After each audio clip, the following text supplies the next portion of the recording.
Hey everybody, Alex Kozora, SteelersDepot.com, back to do another video analysis of the Steelers' 21-7 loss to the Cleveland Browns on Thursday night. And obviously, I thought for most of this game we were going to talk about the offensive struggles, the defense not making big plays, special teams problems. It would have taken a lot to change the topic from that to this, but of course you saw the end of the game, so let's address that issue right now with Myles Garrett just ripping off Mason Rudolph's helmet with about 5 seconds left and beating him over the head with one strike with his own helmet, and resulted in his ejection. And let's just call it what it is.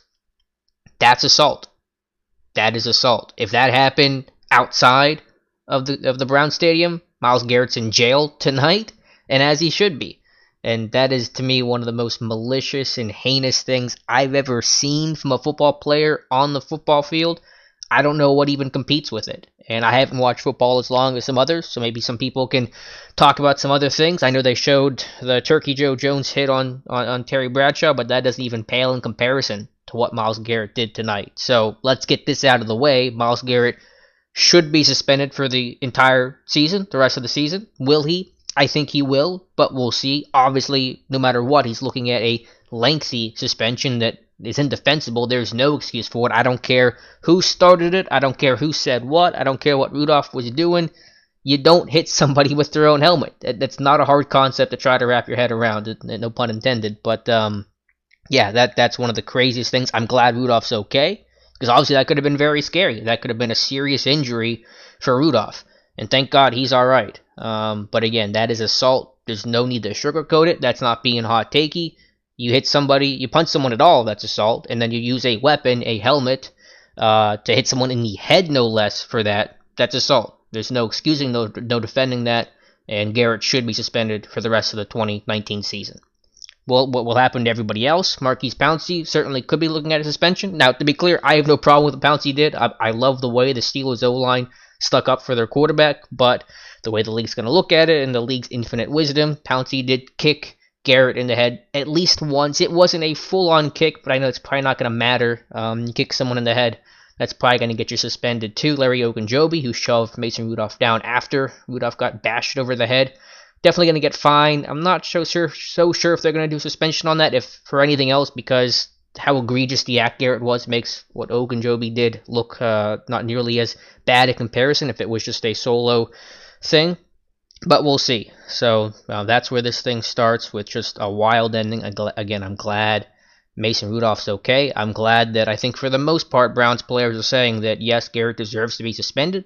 I know Baker Mayfield said that in his post-game press conference, and that's just the Browns being the Browns, or Myles Garrett just taking the spotlight off of what should be a night of celebration for the Browns. They played well, they get the victory, they're back in the playoff race, they're 4-6, a game behind Pittsburgh. They should be celebrating tonight. And in just a moment of pointless stupidity, Myles Garrett wipes all those talking points away, and now not only do you lose that conversation point about how the Browns are kind of getting back into this thing, you've now going to lose Garrett for at least a period of time, and again, probably and deservedly the rest of the season. So they just lost their best defensive player, one of the best players on their team, who played a great game tonight, and then it all goes to waste at the end. So, wow, I just could not believe what I saw tonight, and I don't think anyone could believe, and I don't know if anyone's seen, and the comments that I've heard on ESPN and in the post-game on the Fox broadcast, no one's ever heard or watched or seen, witnessed anything as egregious and as vicious as that. So wow, that's a new one. Absolutely, the league's got to come down hard. They got to make a statement. If they can't be aggressive in disciplining this, then what can you be aggressive about disciplining? What would it take for a season-ending suspension if this is not one? That's what it comes down to. So this is an act that deserves a season-long, season-ending suspension for Myles Garrett. And we'll see what the league does, but they should act swiftly and decisively and really come down hard on Myles Garrett, because that was just completely unacceptable. All right, to the game itself. Not much to say in terms of the positives, so we'll just kind of go through the negatives. Defensively, they gave up some big plays early. They allowed, I think, 2 completions of 40-plus yards, which is more than I think they've allowed in the last, I'm not even sure how many weeks, many weeks. The first one, it looked like at first a coverage bust. The Odell Beckham Jr. near touchdown that they punched in right after that. I don't think it was, because it was the tight end running down the seam against a single high look, so Minka had to take the tight end running vertical down the middle of the field, kind of bending away from OBJ. So I don't think it was a coverage bust. Nelson was pointing like he was expecting help over the middle of the field, so there may have been miscommunication in terms of what Nelson thought he was getting help-wise and what Minka had to do.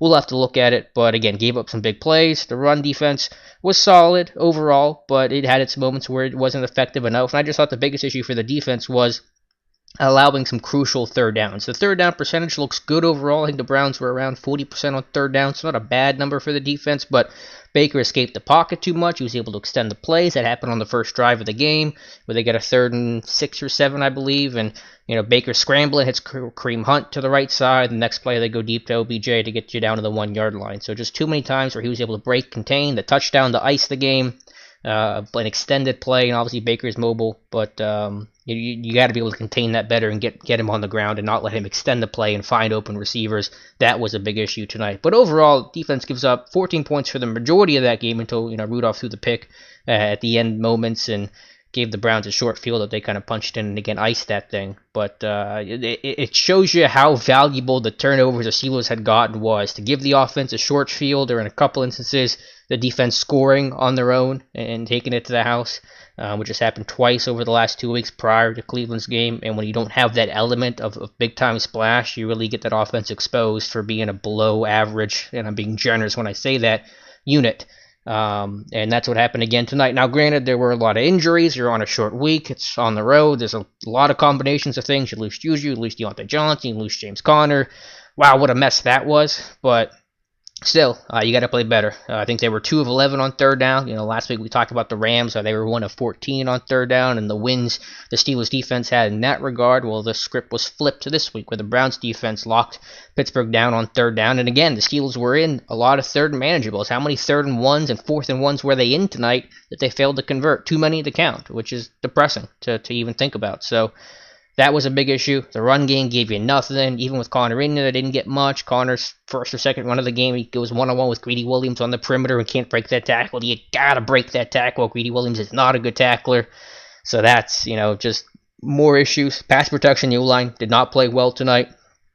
Obviously, Villanueva had a heck of a time with Garrett, and Matt Fowler gave up a sack. And Foster, I think, is probably going to get charged for one of those sacks, and just some miss things in protection.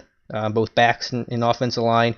So when you don't have really any receivers to throw to, your quarterback's not playing well. I know the focus obviously on Rudolph's now going to shift towards the end of the game, but let's be very clear, let's be very honest. Rudolph did not play well. I think that's obvious to see. 4 interceptions. He fell apart at the end. He missed some open receivers. That 4th and 1 play where he tries to look Samuels in the left flat, it's taken away. He had a Johnny Holton that looked wide open over the middle of the field. I'll have to go back and look at it, but I'm pretty sure Holton is dancing open middle of the field, and he doesn't see him until super late, and by the time he does, there's pressure, he's drifting in the pocket, going backwards, and the pass is nowhere close to being complete.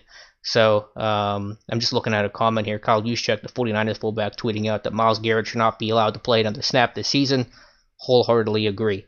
But anyway, so, yeah, the offense just gave you nothing, and again, it was a situation where if your offense is even average, you probably tie that game at some point, or you get really close, and perhaps you win that one. But you have a below-average offense, some poor play calling, and then a lot of young guys in new spots trying to make plays. A lot of receivers, you got a combination of Tevin Jones and Johnny Holton with James Washington out there to end that thing, and he had no chance to rotate those guys out because those were the only 3 receivers you had left. So just didn't get enough plays from guys like Vance, and again, the run game was non-existent. Jalen Samuels has been pretty disappointing. I know he scored the only touchdown of the game, but that was an easy check down in the left flat, which actually was a nice play by Rudolph to find it, but an easy play for Samuels. He's not running well. His pass protection's poor. He doesn't catch consistently enough. He's not giving you much, and it's just been the same old story with the offense. The only difference this week was the defense wasn't making those big time splash plays that kind of bailed you out and helped change momentum and shorten a field, steal a possession, score a touchdown, those kind of things that have really buoyed this team during the win streak. So you lose that element of it, which of course you can't count on every single week, and then you add some defensive breakdowns, miscommunication, Baker breaking the pocket, you get a loss. So tough one. We'll see how Rudolph bounces back. No, we're not going to suggest benching Rudolph for Duck. I know everyone's going to yell at me for that and say, no, you're wrong, Duck. And listen, I like Duck Hodges as much as anybody. I talked about him in camp basically before anyone knew who the guy was. But you see how Rudolph responds from this. I'm not pretending this was a good game from Rudolph. It was bad, but we'll see if he's got the mental toughness and poise to sit on it, chew on it for 10 days before they play the Bengals. And luckily, you're playing the Bengals, and they can be a get right team. Or hopefully, you're facing Ryan Finley and a team that's really struggling. Obviously, still searching for their first win as of this recording, and hopefully you can kind of get back on track. And if you do that, then you beat the Browns after that, the team that should not have Myles Garrett, which will make things easier. Then you're kind of back on track. But you got to really win these next two. Certainly, it's heightened how important it is to win these next two. So other things to think: special teams didn't offer you much. Barry had the bad hold that led to a Boswell field goal. Poor Bos. His only 2 misses this year was a 54-yarder and the bad hold by Barry. Barry had a bad hold last week, kind of salvaging on an extra point. So that's not a good trend to go into. The return game gave you nothing. No splash there, which has been typical. But yeah, all marred by Myles Garrett actions at the end of the game, which again are unacceptable and should be a no-brainer season-ending, season-long suspension for him. And that'll be the storyline that dominates the discussion for the next couple of days at least. But I do want to make sure we put the focus on the Steelers play themselves, because they got a game here in a week from this Sunday, and regardless of what the NFL does to Myles Garrett, that no longer has an effect on the Steelers season. That's got to go, kind of in the back of your mind, because now you got to figure out how you try to get this thing back on track and get yourself repositioned for a playoff push. But not over yet. And hopefully Juju and Deontay Johnson concussions, you never know how players are going to respond to that and how long it's going to take for those guys to come back. But I guess the one silver lining is you do have a 10-day layoff to hopefully give you some extra time for those guys to hopefully be able to come back. But Deontay Johnson being a rookie, can't get enough practice time in to be ready for next Sunday, that's going to be a challenge, obviously. So let me know your thoughts on the Myles Garrett situation. I'm sure, again, that's going to be the dominant talking point and point of discussion and contention here, obviously. But let me know your thoughts. I assume that all Steeler fans and really anyone with a brain should, like I said, excludes Myles Garrett in this moment, should understand that Garrett should be suspended for the rest of the regular season. But anyway, so let me know your thoughts on that and the game in general. I'm sure you guys have a lot to vent about, so vent away in the comments below. And thank you guys so much for listening, and we'll talk to you soon.